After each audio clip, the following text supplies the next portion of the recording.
السلام عليكم ورحمة الله وبركاته، إزيكم عاملين إيه؟ يا رب تكونوا بخير، النهارده جاية لكم بوصفة سريعة جدًا، جدًا، هنعمل مع بعض المايونيز في البيت بطريقة سهلة جدًا وبسيطة، وهنعمله من غير بيض وهيطلع معانا ماسك وحلو أوي.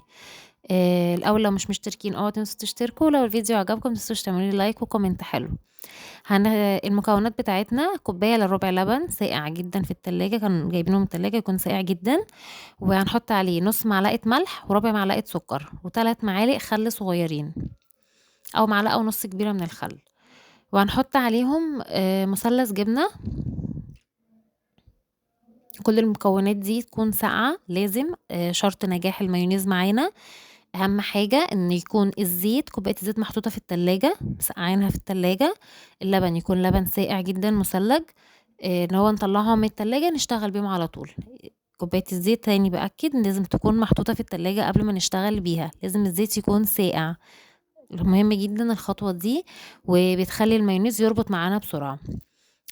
ضربنا اللبن الأول كويس أوي مع الخل مع مثلث الجبنة، هننزل عليه بقى بالزيت خط كده رفيع، وإحنا شغالين ضرب بالهاند بلندر، ممكن نعمله في الخلاط أو بالمضرب الكهربائي، بس لازم يا خلاط يا مضرب يا هاند بلندر، ما ينفعش يتعمل بالمضرب اليدوي.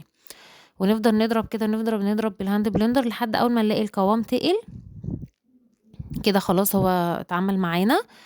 هنحطه بقى في طبق ونحطه في التلاجة. بصوا شايفين القوام بتاعه حلو ازاي، حلو جدا جدا وطعمه كان تحفة. هنعمل من نفس المايونيز اللي احنا عملناه دوت، هنعمل منه التومية اللي احنا بنستخدمها في السندوتشات السوري.